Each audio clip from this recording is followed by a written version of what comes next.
Hello दोस्तों, जैसा कि हम यूजीसी नेट जेआरएफ के पेपर का डिस्कशन कर रहे हैं, उसी के कंटिन्यूएशन में हम 2017 का जो ज्योग्राफी का यूजीसी नेट जेआरएफ का पेपर है, उसका डिस्कशन करेंगे।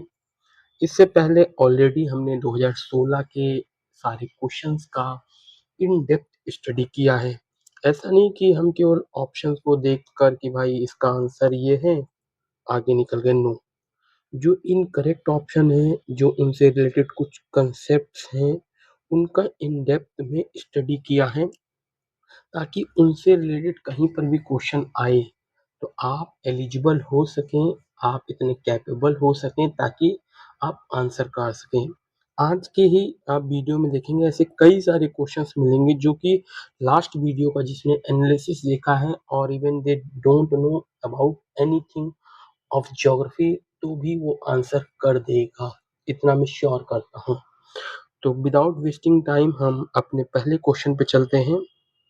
पहला क्वेश्चन है, Mohorovicic discontinuity mark the boundary between. हमारा अर्थ में कई सारी डिसकंटिन्यूटीज देखने को मिलती हैं। डिसकंटिन्यूटीज का मतलब क्या होता है ये भी हमें थोड़ा सा जानने की जरूरत है, क्योंकि हमें केवल ये जान लेना कि डिसकंटिन्यूटी क्या है और हम ऐसे ही पढ़ के निकल जाते हैं, बट इसका मतलब होता है वो थोड़ा सा हम समझ लेते हैं कि डिसकंटिन्यूटी का मतलब है ट्रांजिशन बाउंड्री। ट्रांजिशन बाउंड्री, जब हम ट्रांजिशन बाउंड्री की बात कर रहे हैं ये तो कहीं ना कहीं कहाँ पर देखने को मिल रही है, अर्थ के अंदर देखने को मिल रही है। अर्थ के अंदर ट्रांजिशन बाउंड्री देखने को मिल रही है। तो शॉक वेव जो होता है अर्थ के अंदर से, सिस्मिक वेव जो निकलता है, उसके बेसिस पे हम एक ट्रांजिशन बताते हैं कि हाँ ये एक लेयर है और इसके ऊपर एक ये लेयर है। इस पर्टिकुलर लेयर का जो केमिकल कंपोजिशन है वो कैसा है, जो फिजिकल कंपोजिशन है वो कैसा है। तो ऐसे डिफरेंट डिफरेंट हम जो सिस्मिक एक्टिविटी है, सिस्मिक वेव से, उसके बेसिस पे हम उनके फिजिकल फीचर्स का, हम उनकी केमिकल फीचर्स का बारे में बताते हैं और उनके आधार पे हम एक डिसकंटिन्यूटी बताते हैं कि हाँ भाई इसकी डेंसिटी इतनी है, इसका टेम्परेचर इतना है, इसकी फिजिकल प्रॉपर्टी इतनी है, इसका केमिकल कंपोजिशन इतना है। ये एक सेम है, ये अलग है, यहाँ पर एक सेम है, ये अलग है।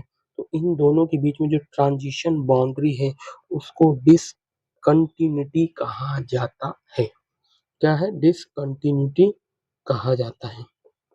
तो अब आपको थोड़ा सा समझने में इजी रहेगा, क्योंकि यूजुअली ज्योग्राफी में लोग क्या है कि रटते हैं, बट इसको रटने से ज्यादा है कि आप इसको समझने की कोशिश करेंगे तो ये इजी है, बहुत कंसेप्चुअल है, बहुत इजी वे में समझा जा सकता है।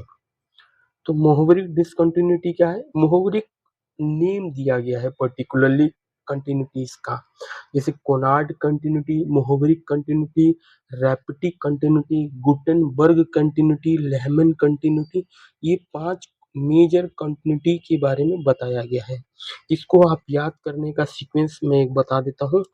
CMRGL, ऐसे एक बार आप 4-5 बार पढ़ेंगे तो आपको ये स्पेलिंग याद हो जाएगी और आपको सीक्वेंस याद रहेगा कि ऊपर से जैसे आप नीचे की तरफ जाएंगे अर्थ के कोर में, तो ये सीक्वेंस फॉलो होगा कंटिन्यूटी का। ठीक है? हमारे अर्थ में कुछ लेयर्स हैं। पहला क्रस्ट होता है, फिर मेंटल होता है, उसके बाद कोर होता है। और मेंटल में 2 डिवीजन होता है, upper mantle, lower mental. Core में है आउटर कोर, इनर कोर। तो कितने डिवीजन हो गए आप देखेंगे? 1 2 3। कितने हो गए? 1 2 3 4। 4 डिवीजन है।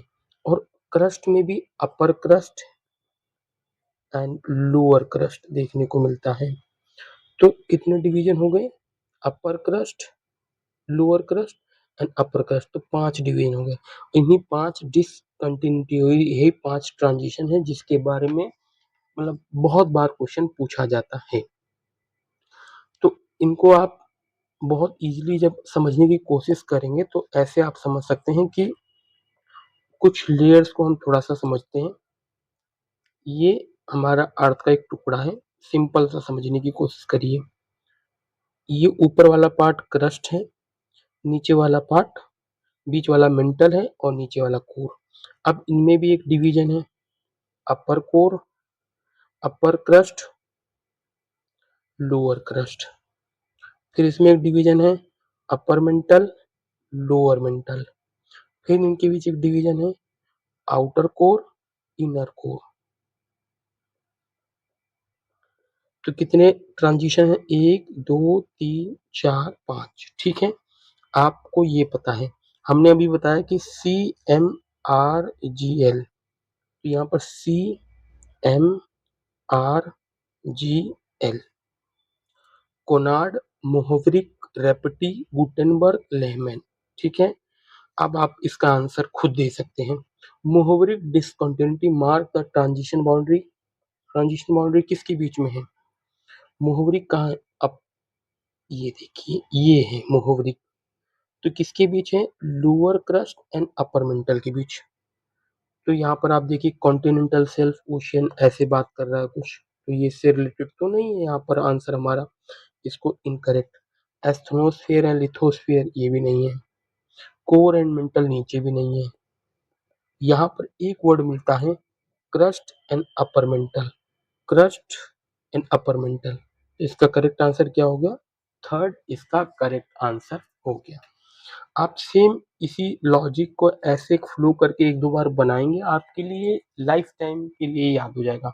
मेरे लिए भी जब स्टार्टिंग में मैं पढ़ता था तो ये बहुत कंफ्यूजिंग था। मैंने ये फॉर्मूला अपनाया, CMRGL याद किया और कैसे अर्थ की लेयर्स बने, उसके बाद ये मेरे लिए केक वॉक टाइप का है। तो कोनार्ड में क्या है? Upper crust and lower crust. Mohorovicic में क्या है? Lower crust and upper mantle. Repetti में क्या है? Upper and lower mantle. यहाँ पर हमने बात की रेपटी में अपर एंड लोअर मेंटल।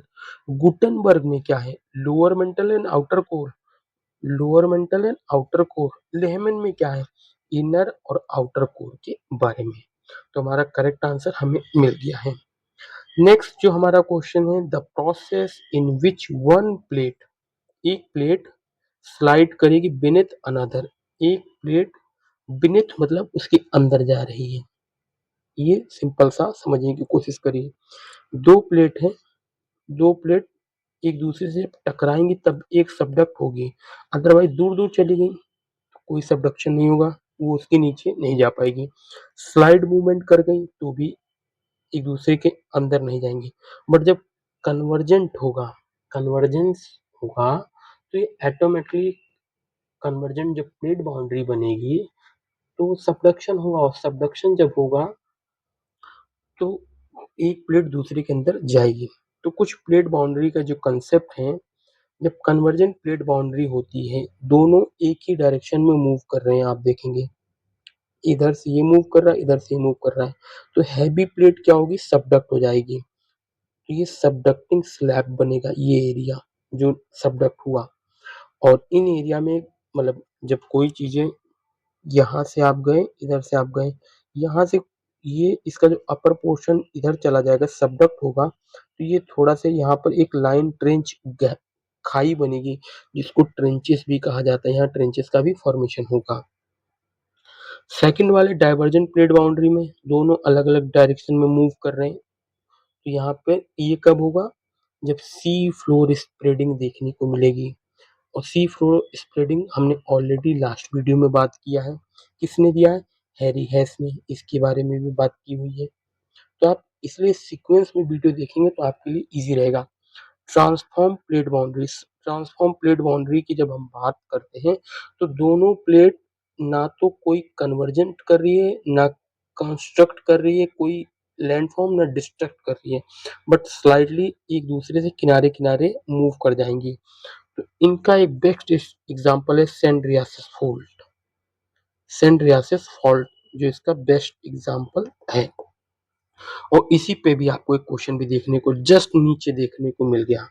तो एग्जामिनर का माइंड देख रहे हैं, उसने पहले क्या किया? एग्जामिनर ने पहले एक बनाया कन्वर्जन प्लेट बाउंड्री पे क्वेश्चन।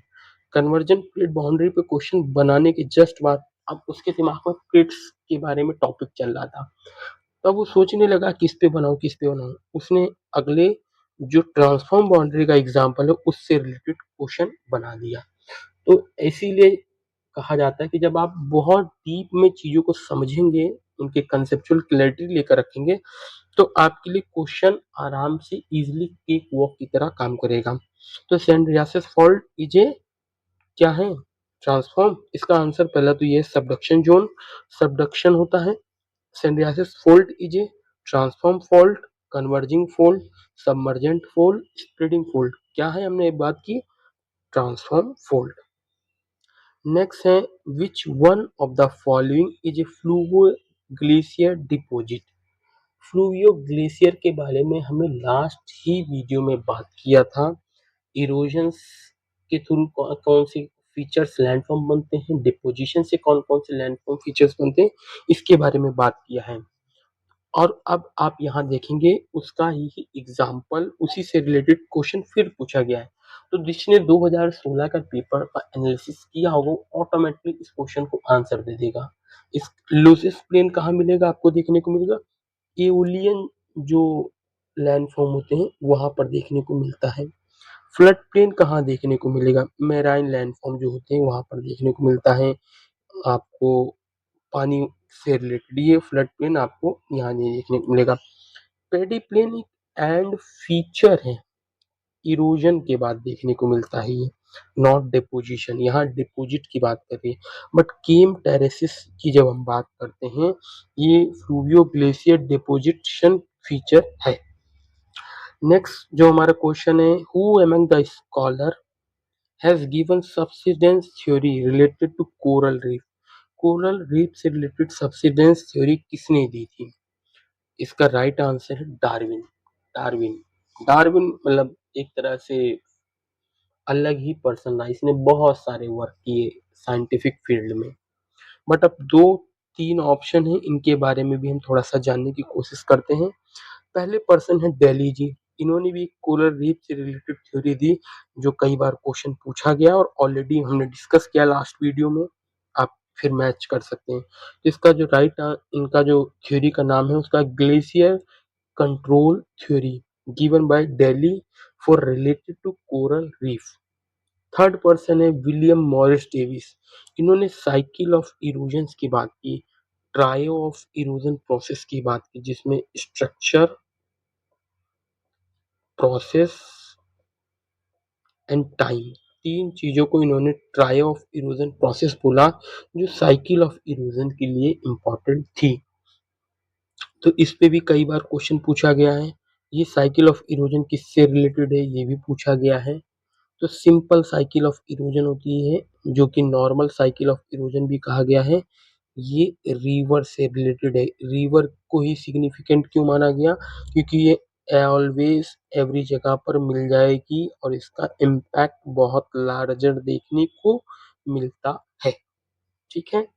डटन जी ने प्रिंसिपल ऑफ आइस जो आइसोस्टेसी है उसको दिया था, इसलिए इनको यहाँ पर कंसीडर किया जाता है। नेक्स्ट जो क्वेश्चन है, which one of the following range of percentage of increase in CO2 in atmosphere since 7050 is correct. ये तो डायरेक्ट फॉरवर्ड क्वेश्चन है। इसका जो राइट आंसर आपको देखने को मिलेगा ऑप्शन 4, मोर देन 30%। नेक्स्ट जो हमारा क्वेश्चन है वो रिलेटेड है शिफ्ट ऑफ ITCZ से related, inter tropical convergence zone. इस पे भी कई बार क्वेश्चन पूछा गया, इसकी मीनिंग पूछी गई है। तो आपको इसकी मीनिंग भी पता होनी चाहिए। इसकी फुल फॉर्म, इसका फुल फॉर्म है इंटर ट्रॉपिकल कन्वर्जेंस जोन। ये भी क्वेश्चन पूछा गया है। अब ये बताता है कि inter tropical convergence zone is greater over sea than over land. क्या ये असर्शन करेक्ट है? सेकेंड असर्शन बोलता है जो the land surface get more heated than water bodies. क्या ये इसका रीजन है? तो इसका जो करेक्ट आंसर है वो है ऑप्शन 4।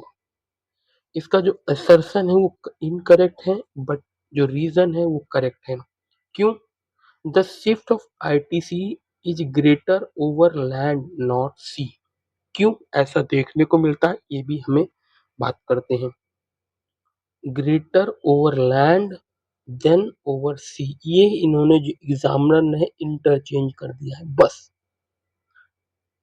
इसके पीछे रीजन क्या है कि जो आईटीसी जब फॉर्मेशन होता है और जो ओशियन है वो सिमिलर कैरेक्टरिस्टिक्स रिफ्लेक्ट करता है, टेम्परेचर में भी, प्रिसिपिटेशन एरिया में भी।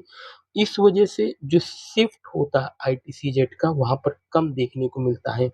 बट जब हम लैंड की बात करते हैं तो उनमें ऐसी सिमिलरिटी नहीं देखी जाती है और थर्मल कंट्रास्ट देखने को मिलता है इन दोनों फीचर में, जिसकी वजह से आईटीसीजेड सबसे ज्यादा जो शिफ्ट होता है वो लैंड पे होता है। आपको ये होना चाहिए, याद होना चाहिए कि आईटीसीजेड का जो शिफ्ट है वो सबसे ज्यादा लैंड पे है, फिर उसके बाद ओशियन पे है।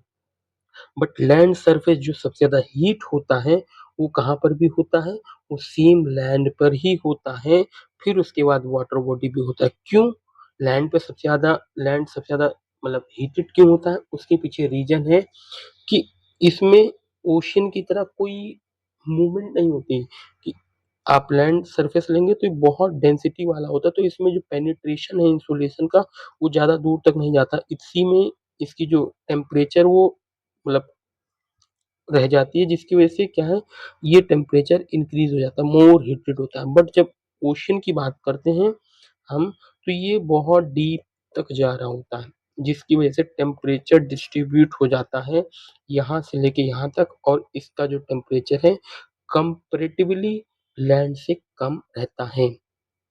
और एल्बिडो का भी कंसेप्ट यहाँ पर काम कर जाता है कि ये सरफेस यूजली ग्रे होते हैं, जिसकी वजह से डार्कर होने की वजह से ये एब्जॉर्ब ज्यादा करते हैं इंसोलेशन को, इसकी वजह से भी ये हीट अप होते रहते हैं। तो असर्शन इनकरेक्ट है क्योंकि यहाँ पर इंटरचेंज किया गया है, और रीजन करेक्ट है, तो आंसर 4 है। नेक्स्ट है the UV index was developed. कब डेवलप किया गया है? डायरेक्ट फैक्चुअल चीज है, 1990 में। नेक्स्ट क्वेश्चन पूछा गया है कंपोजिशन से रिलेटेड कि मतलब एटमॉस्फेयर में कितने नंबर ऑफ परसेंटेज कौन सी गैस होती है। ठीक है, तो सबसे ज्यादा क्या है NO2 नाइट्रोजन, कितना 78.8%, तो आप रफली याद कर सकते हैं 78% नाइट्रोजन। उसके बाद जो हमारी लाइफ सेविंग गैसेस हैं, ऑक्सीजन है, वो कितना है अराउंड 21%, 20.95, तो 21% आप इसको याद करिए रफली। उसके बाद थर्ड है आर्गन, आर्गन कितना है 0.93, ये 1% के अराउंड है। कार्बन डाइऑक्साइड जो ग्रीन हाउस गैस के लिए आज सबसे बड़ा जिम्मेदार माना जाता है, वो हमारे एटमॉस्फेयर में ओनली 0.036% है। उसके बाद नियोन है, हीलियम है, क्रिप्टो है, एक्सॉन। हाइड्रोजन कितना है 0.0005%, बहुत कम है। अब हम अपने आंसर को देखने की कोशिश करते हैं, इसके थोड़े से आप याद करने का तरीका ये कर सकते हैं। NOC, नो एसी, कोई एसी नहीं चाहिए मुझको, मैं बिना एसी के रह सकता हूँ, इतना टेम्परेचर है हमारे एटमॉस्फेयर का, तो no AC. Nitrogen, oxygen, argon, carbon. ठीक है, तो आप ये याद कर सकते हैं। नाइट्रोजन कितना हमने देखा 78%। चलिए ए को थर्ड से मैच करते हैं तो दो ऑप्शन एलिमिनेट हो जाते हैं। सेकंड है ऑक्सीजन, सबसे ज्यादा है हमारे पृथ्वी में, कितना मतलब सेकंड नंबर पे कितना है 21%। तो सी को 4 से मैच करते हैं तो हमारा तीन ऑप्शन एलिमिनेट हो जाते हैं और एक ऑप्शन बचता है जो हमारा करेक्ट आंसर है। कार्बन कितना है 0.036, यहाँ पर 0.39 दिया है, ये रफली करेक्ट माना जाएगा। और सेम आर्गन के साथ 0.934% है। तो करेक्ट आंसर 3 है। आप इनको याद कर लीजिए, इस पे कई बार क्वेश्चन पूछा गया है। मेजर मेजर गैसेस का आप 4 से 5 का टॉप का याद कर लेंगे और हाइड्रोजन का याद कर लेंगे, तो आप मैच द फॉलोइंग में उसको इजीली एलिमिनेट करके अपना ठीक कर पाएंगे क्वेश्चन और 2 नंबर पाएंगे। नेक्स्ट है question, the sub polar low of southern hemisphere is nearly continuous. Sub polar low of southern hemisphere is nearly continuous. तो हमारा असर्शन है कि sub polar low of southern hemisphere is nearly continuous. ठीक है। Reason इसका दिया जाता है कि land mass is less in southern hemisphere than in northern hemisphere. ये तो हमें पता ही होगा कि ये एनसीईआरटी की लाइन है कि जो सदर्न हेमिस्फीयर है वहां पर लैंड मास कम है और नॉर्दर्न हेमिस्फीयर में लैंड मास ज्यादा है। और आपने कभी भी वर्ल्ड का मैप देखा होगा तो ये आपको भी पता होगा। तो ये तो हमारा करेक्ट है। अब फर्स्ट को हम एनालिसिस करते हैं। सब polar low of southern hemisphere nearly continuous, ये हमारा सब पोलर लो है और यहाँ पर सब पोलर लो है। ठीक है, ये लो है, ये सब पोलर नहीं, ये सब ट्रॉपिकल है। सब पोलर यहाँ पर देखने को मिलेगा आपको, थोड़ा सा गलत छपा है इसमें, एक तरह से आप कह सकते हैं। ठीक है, ये एरिया जो सब पोलर लो कहलाता है। तो ये सब पोलर लो क्यों है? क्योंकि जब सदर्न हेमिस्फीयर में लैंड सरफेस कम है तो उससे क्या होगा, तो वाटर बॉडी ज्यादा है। जब वाटर बॉडी ज्यादा है, अब इससे पहले हमने बात की कि इनका कैरेक्टरिस्टिक्स ऑलमोस्ट सेम देखने को मिलेगा। जब कंटिन्यूटी में रहेगा तो जो जो कंटिन्यूएशन है सब पोलर लो का वो ज्यादा देखने को मिलेगा, क्योंकि टेम्परेचर कंट्रास्ट नहीं आ रहा कि यहाँ पर बीच में लैंड सरफेस आ गया, यहाँ पर ओशियन, तो टेम्परेचर कंट्रास्ट ऊपर नीचे होगा। नो, जब सिंपल सा ओशियन ही ओशियन है तो सीधा लाइन बनेगा, सेम कंटिन्यूअस देखने को मिलेगा लो प्रेशर, ना कि डिफ्लेक्ट हो एक जगह से दूसरी तरफ। ठीक है, इस वजह से हमारा असर्शन भी ठीक है, रीजन भी ठीक है। हमारा करेक्ट आंसर ए है। नेक्स्ट क्वेश्चन है, which one of the following reason is high ocean water salinity. Salinity कब ज्यादा होगी, ये आपको थोड़ा सा समझने की कोशिश करना है। जब इवापोरेशन ज्यादा होगा, मतलब लिक्विड कन्वर्ट हो रहा है गैस में, किससे ज्यादा होगा इवापोरेशन? प्रिसिपिटेशन से। तो जो डेफिशिएंसी होगी उसकी वजह से क्या होगा कि सॉल्ट कंटेंट जो आ रहा है कॉन्टिनेंट से ओशियन में और लेक में, वो ऑटोमेटिक इंक्रीज होने लगेगा, जिससे ओशियन वाटर सैलिनिटी भी कहा जाएगा। ठीक है, evaporation rate greatly exceed precipitation. तो इक्वेटर एरिया में बारिश भी खूब होती है, आपने देखा होगा, और धूप भी होती है, तो ये इक्वल हो जाते हैं, यहीं का पानी यहीं आ गया। पोलर एरिया में इवोपोरेशन कम है, टेम्परेचर कम होने की वजह से बारिश भी कम है, तो ये भी इक्वल लिया जाता है। बट जो और सेम सब ट्रॉपिकल सब पोलर एरिया में टेम्परेचर कम होने की वजह से इवोपोरेशन ज्यादा नहीं हो पा रहा है, और इवोपोरेशन ज्यादा नहीं हो रहा है, बारिश भी कम हो रही, तो भी इक्वल है। बट जो डिफरेंस और जो कंट्रास्ट देखने को मिलता है वो सब ट्रॉपिकल एरिया में देखने को मिलता है। ये एरिया जो होता है सब ट्रॉपिकल, इसमें देखने को मिलेगा। यहाँ पर क्या है कि इवोपोरेशन भी हाई है क्योंकि टेम्परेचर हाई है, बट जो बारिश है, जो प्रिसिपिटेशन वो कम है कंपेरेटिवली टू इक्वेटोरियल रीजन। तो इन दोनों के बीच का जो डिफरेंस है वो सबसे ज्यादा कहाँ देखने को मिलेगा? सब ट्रॉपिकल एरिया में, जिसकी वजह से ओशियन वाटर सैलिनिटी यहाँ पर ज्यादा देखने को मिलती है। नेक्स्ट क्वेश्चन है, which one of the following is responsible for greatest movement of all the tide. All tide के लिए सबसे ज्यादा इंपॉर्टेंट और ग्रेटेस्ट मूवमेंट क्या है? इसका करेक्ट आंसर जो है वो है साइज ऑफ द ओशियन। अब हम ये थोड़ा सा देखने की कोशिश करते हैं टाइड कैसे वर्क करता है। उससे पहले थोड़ा सा हम इधर समझने की कोशिश करते हैं। यहाँ पर कुछ टाइड्स दिए गए हैं, स्प्रिंग टाइड, निप टाइड, स्प्रिंग टाइड, निप टाइड कब कब फॉर्म होते हैं। टाइड का फॉर्मेशन कैसे होता है, ग्रेविटेशनल पुल की वजह से, between earth, sun and moon की वजह से। स्प्रिंग टाइड कब होगा, जब अर्थ, मून, सन एक सेम डायरेक्शन में होंगे। तो इस अर्थ पे जहां पर ये टाइड आ रहा है, यहाँ पर क्या होगा, ग्रेविटेशनल पुल फर्स्ट आया, बल्ज का फॉर्मेशन होगा। ये आप जो देख रहे हैं, आप थोड़ा सा और अच्छे से दिखाने की कोशिश करता हूँ। ये जो सफेद सा आ रहा है ये बल्ज है इसका। क्यों बल्ज ज्यादा हो रहा है इस एरिया में, क्योंकि जो मून और सन का ग्रेविटेशनल पुल अब ज्यादा है, क्योंकि ये सेम डायरेक्शन में है, स्ट्रेट डायरेक्शन में है। अब जब बल्ज का फॉर्मेशन हो जाएगा तो एक वेव का फॉर्म मूवमेंट होगा, वेव मूवमेंट होगी, क्योंकि इस एरिया में जो पानी है, ओशियन है, वो ग्रेविटेशनल मूव की वजह से एक जगह से दूसरी जगह से बल्ज का फॉर्मेशन होने लगेगा, वेव का फॉर्मेशन होगा, और वेव क्या करेगी, लैंड को ब्लॉक कर देगी, लैंड एरिया को हिट करेगी। और यहाँ पर आप देखिए, यहाँ लो टाइड था, बट जैसे हाई वाटर आया ये मूवमेंट यूं यूं होगा, और इस अर्थ पे जो मतलब सरफेस पे कॉन्टिनेंट पे लैंड है उसको हिट करेगा और उससे नुकसान भी होगा।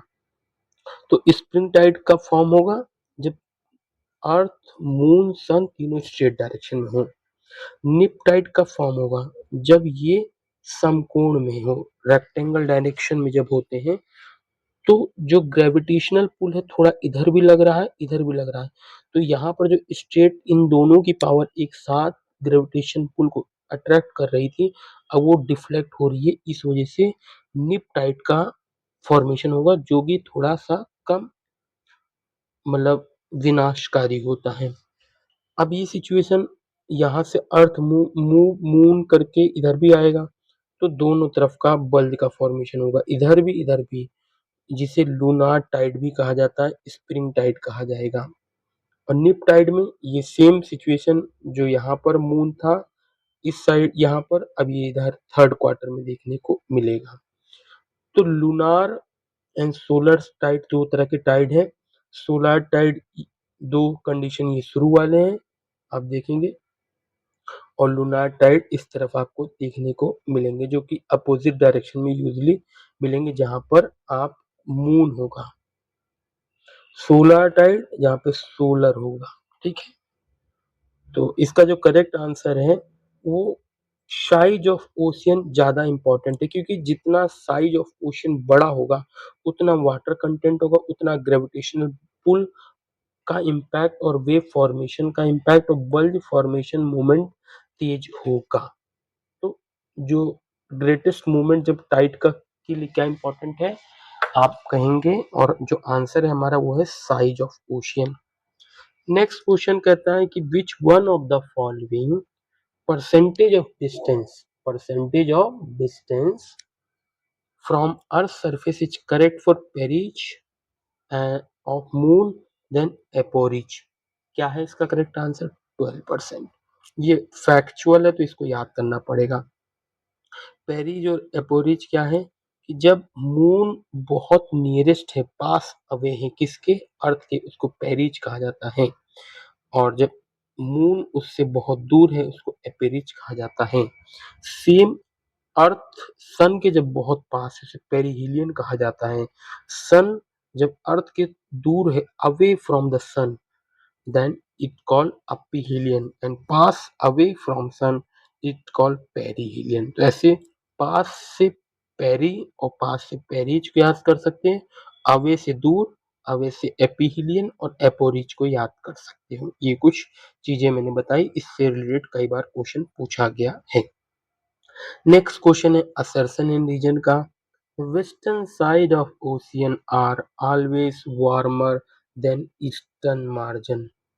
ऐसा क्यों, क्योंकि इसके बारे में भी हम बात करेंगे। एक करेक्ट आंसर है, एक करेक्ट ऑप्शन है, आपको याद करना है बस। नेक्स्ट है the movement of major ocean current is in western side. ठीक है, दो चीजें, वेस्टर्न साइड में मेजर मूवमेंट हो रहा है और western side of ocean are always warmer than eastern side. ठीक है, आप एग्जाम्पल देखते हैं, समझने की कोशिश करते हैं। ये हमारा इक्वेटर है, यहाँ से वेस्टवर्ड साइड पे मूवमेंट होता है किसका, ओशियन करंट का। और ये जितने भी करंट होते हैं जैसे गल्फ स्ट्रीम हो गया, ब्राजीलियन करंट हो गया, ये सारे वार्म करंट हैं। इसकी वजह से जो वेस्टर्न साइड होता है, वेस्टर्न मार्जिन होता है ओशन का, वो गर्म होता है। बट जैसे जैसे ये एक सर्कल बनाते हैं, जैसे कैनरी करंट की कोल्ड करंट है, इस वजह से वो जो ओशियन का ईस्टर्न साइड होगा वो क्या है, कंपेरेटिवली कूलर होगा from western side of ocean. तो अब हम अपने ओशन को, अपने western side of ocean are always warmer than eastern side. ठीक है, हमने बात की क्योंकि यहाँ से ये पूरे ओशन को पाइल अप करके जो इक्वेटोरियल एरिया का वाटर था, करंट था, उसको ले जाके जाता है और ये पूरे एरिया को गर्म करता हो जाता है। लेकिन जब इतनी डिस्टेंस दूर तय करता है और यहाँ से पोलर एरिया के जो करंट हो उनसे मिलकर जो कोल्ड करंट है, फिर ये कोल्ड हो जाएगा ना, तो इस एरिया में ये कोल्डर करंट बनाता है, कोल्डर ओशन बनाता है ईस्टर्न साइड पे। तो इस वजह से हमारा western side of ocean are always warmer than eastern margin. जो ऑप्शन है वो करेक्ट है और इसका रीजन भी, मेजर जो ओशन करंट है कहाँ पर देखने को मिलते हैं, वेस्टर्न साइड्स पे देखने को मिलते हैं। तो दोनों हमारा करेक्ट है, तो हमारा आंसर क्या है, जो एक्सप्लेन भी कर रहा है असर्शन को, इस वजह से हमारा आंसर है 1। नेक्स्ट है which one of the following term is appropriate for mixing zone of two biome, दो बायोम। एक समझ लीजिए एक्वाटिक बायोम है और एक लैंड का बायोम है, लैंड सरफेस बायोम। ये आपको कहाँ देखने को मिलेगा, कोस्टल इंडिया में। आप बे ऑफ बंगाल का जो एरिया देखेंगे वहां पर ये बहुत अच्छे से देखने को मिलता है।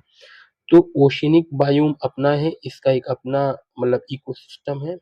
और लैंड सरफेस का बायोम जो यहाँ पर ये शार्प तो चेंज नहीं होगा ना, थोड़ा सा यहाँ पर मार्शी लैंड बनेगा, थोड़ा यहाँ से लैंड का सरफेस होगा। तो ये जो एक जोन बनता है, ना कि शार्प एज बनेगा, इस जोन को क्या कहा जाता है, इको टोन जोन। तो इसका करेक्ट आंसर क्या है, इको टोन।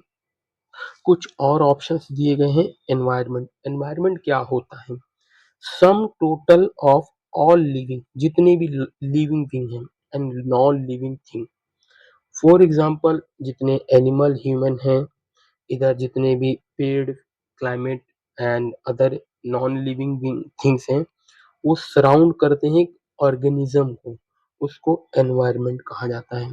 इकोलॉजी क्या है, इकोलॉजी के फादर ऑफ इकोलॉजी किसको कहा जाता है, बहुत इंपॉर्टेंट ज्योग्राफर रहे हैं अलेक्जेंडर वॉन हेम्बोल्ट, इन्हें फादर ऑफ इकोलॉजी भी कहा जाता है। इकोलॉजी का जो टर्म कॉइन किसने किया, अर्नेस्ट हेकल। इस पे भी कई बार क्वेश्चन पूछा गया है। इकोलॉजी की मीनिंग क्या है, relationship between things and their surrounding, मतलब एबायोटिक एंड बायोटिक के बीच में जो रिलेशन है और उनके सराउंडिंग से कैसा रिलेशन है, उसकी स्टडी को इकोलॉजी कहा जाता है। ठीक है, नेक्स्ट क्वेश्चन हम बात करेंगे, who define, who among the following define geography as human ecology. Repetition question 2016 से। इसका करेक्ट आंसर हम बताएंगे आपको, एच बैरोज। हार्टशोन के बारे में थोड़ा सा बात करते हैं। हार्टशोन की एक बुक है nature of geography, nature of geography, जो कई बार पूछी गई। कब आई, 1939 में। 1939 में एक और इवेंट है, क्या है, मार्क जेफरसन का एक कंसेप्ट है, क्या नाम है, जो कई बार पूछा गया है, प्राइमेट सिटी। ये पता होना चाहिए आपको। ठीक है, तो Hartshorne, nature of geography. Quantitative revolutions में इन्होंने बहुत बात की और इनके ही जो अपोजिशन में इनके पेपर को एक्सेप्शनलिज्म इन ज्योग्राफी करके एक टाइटल करके पेपर आया, शेफर का, जो उन्होंने क्रिटिक थे किसके, हार्टशोन के। ठीक है, एच बोरेज ने क्या दिया, ह्यूमन इकोलॉजी का कंसेप्ट दिया।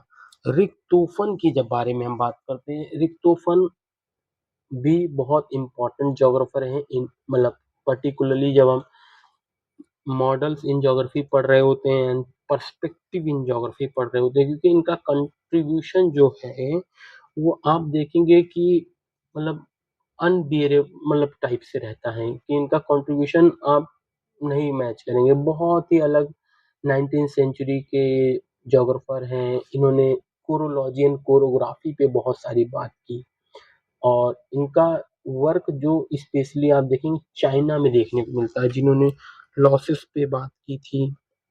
मेजर वर्क कहाँ है? चाइना में। और इन्होंने कोरोग्राफी और कोरोलॉजी पे सबसे ज्यादा फोकस किया। कोरोग्राफी मतलब डेटा इकट्ठा करते रहो, कोरोलॉजी मतलब उनके बीच में रिलेशन को स्टैब्लिश करो। तो दो कंसेप्ट पे मेजर फोकस किया किसने? रिक्तोफन ने।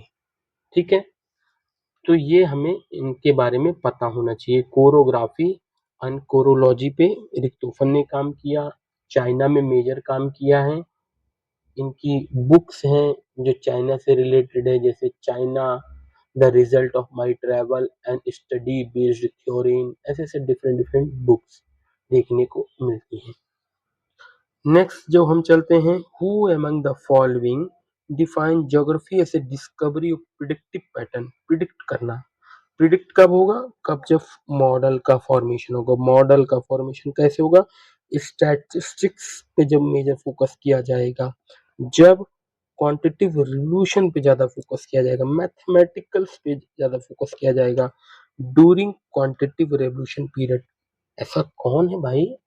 ये भी तो हमें जानने की जरूरत है कि ऐसा किसने बोला, किसने कहा।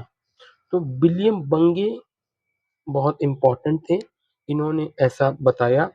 विलियम बंगे, पीटर हैगेट एंड आरजे शॉर्ले तीनों ही क्वांटिटिव रेवोल्यूशन के सपोर्टर रहे, और डेविड हार्वे मार्क्सिज्म के सपोर्टर रहे हैं।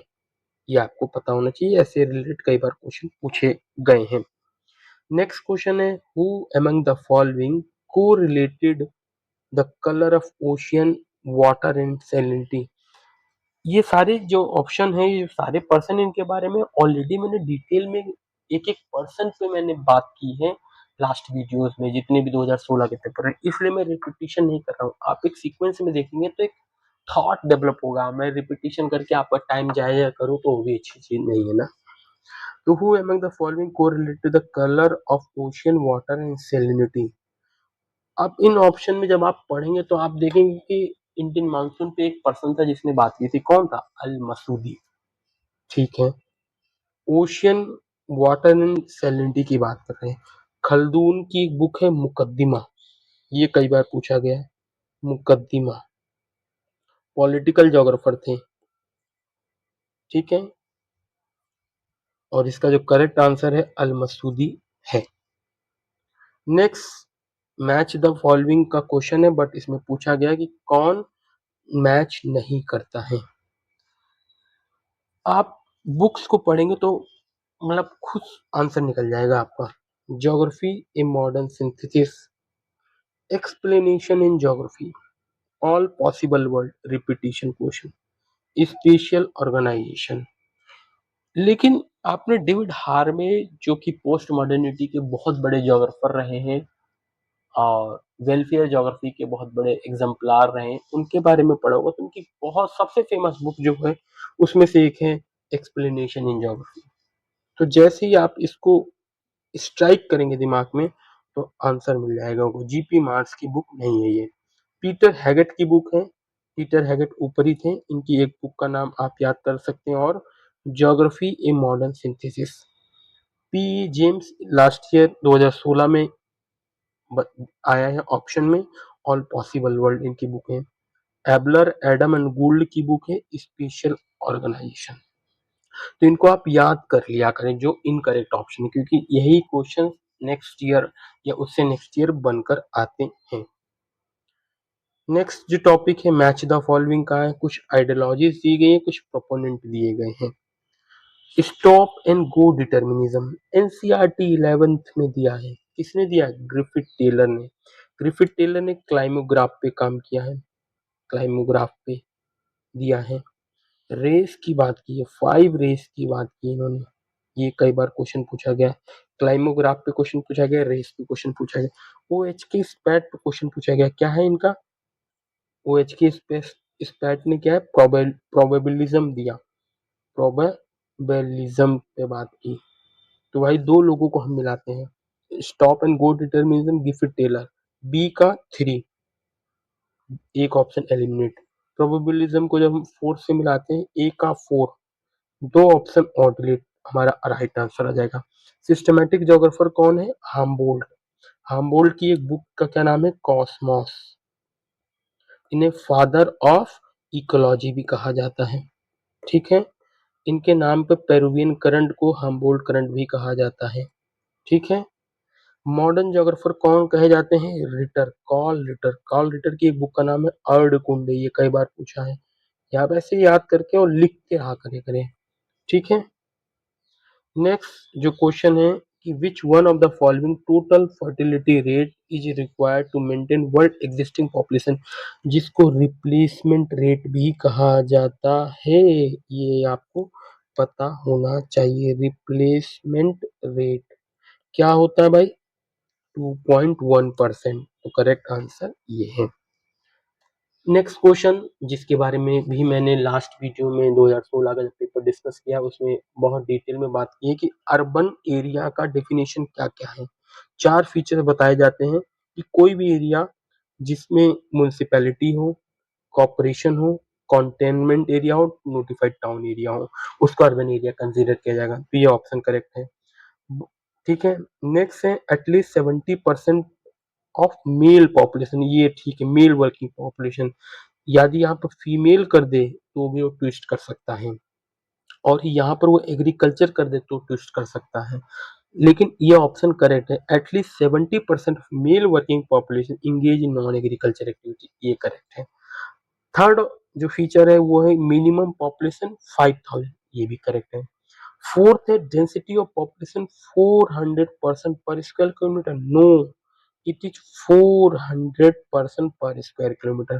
तो हमारा करेक्ट आंसर क्या है? A B C, A B C. एक क्वेश्चन और पूछता हूँ, ग्रोथ फोकाई का कंसेप्ट किसने दिया है? लास्ट वीडियो में हमने बात की थी, इंडियन जोग्राफर है, आप लोग कमेंट बॉक्स में बताएं। नेक्स्ट क्वेश्चन है which one of the following is not, not को हाईलाइट कर दो, गोला लगा दो, included in Ravenstein law of model. Ravenstein का लॉ ऑफ मॉडल है, उसमें किस चीज को नहीं इंक्लूड किया गया है, ये पूछ रहे हैं रेवेस्टिन के लॉ ऑफ मॉडल में, ठीक है। इनका पूरा नाम है अर्नेस्ट जॉर्ज अर्नेस्ट जॉर्ज रेवेस्टिन। इनके मॉडल का ईयर भी आप याद कर सकते हैं, कब? 1885। 1885 क्या है? आईएनसी का फॉर्मेशन, हिस्ट्री से आप देख सकते हैं, इंडियन नेशनल कांग्रेस का फॉर्मेशन, ठीक है। ऐसे याद करेंगे लिंक करके तो बहुत इजी रहेगा और अच्छा लगेगा। तो most migration proceed step by step, ये ठीक है, देखने में पढ़ने में भी लग रहा है, और स्टेप बाय स्टेप ही होता है। तुरंत छोटे शहर से या गांव से सीधा मेट्रोपॉलिटन सिटी नहीं, पहले टाउन जाता है आदमी, फिर टाउन से डिस्ट्रिक्ट टाउन जाएगा, डिस्ट्रिक्ट टाउन से स्टेट के जगह जाएगा, फिर स्टेट से शहरों में जाएगा। अब कम्युनिकेशन इतना बढ़ गया कि जल्दी पहुंचना है, बट पहले जो माइग्रेशन होता है वो स्टेप माइग्रेशन ही होता है। Most migrant go for short distance, ठीक है, ये 1885 की बात हो रही है ना, तो उसके अकॉर्डिंगली आप देखेंगे। तो मोस्ट माइग्रेशन शॉर्ट ड्यूरेशन, ये ठीक है, शॉर्ट डिस्टेंस के लिए। Most migrant move from urban to rural area, no भाई साहब, माइग्रेशन मोस्टली रूरल एरिया से अर्बन एरिया की तरफ जाएगा, तो ये हमारा इनकरेक्ट है, जो हमें आइडेंटिफाई करना है। तो मोस्ट माइग्रेंट आर एडल्ट, ठीक है, एडल्ट ठीक होते हैं, क्योंकि वो जॉब अपॉर्चुनिटी और आपके एजुकेशन पर्पज से मूव करते हैं। नेक्स्ट है which one of the following is correct statement for Patna city in Bihar and Kolkata city in West Bengal. किससे रिलेटेड, कौन से सिटी के कंसेप्ट से रिलेटेड है? Primate city. प्राइमेट सिटी का कंसेप्ट है कि कोई भी सिटी जिसका politically, economically, culturally and population wise 2x हो compare to nearby cities से। तो पटना बिहार की सबसे बड़ी सिटी है। कोलकाता बंगाल की सबसे बड़ी सिटी, उसके आसपास के आप देखेंगे पटना के आसपास भागलपुर है, मुजफ्फरपुर, ये बहुत कम 2x नहीं होंगे इन टर्म्स में। कोलकाता में आप देखेंगे मालदा है, बीरभूम है, ये 2x नहीं होंगे। तो ये क्या है, प्राइमेट सिटी का कंसेप्ट है। प्राइमेट सिटी का कंसेप्ट किसने दिया था, मार्क जेफरसन ने। कब दिया है, ये कई बार मैंने डिस्कस कर लिया, 1939 में। 1939 में एक और बुक आई है, एक और पर्सन है, नेचर ऑफ ज्योग्राफी, किसने दिया, हार्टशॉन ने। ये आपको याद होना चाहिए।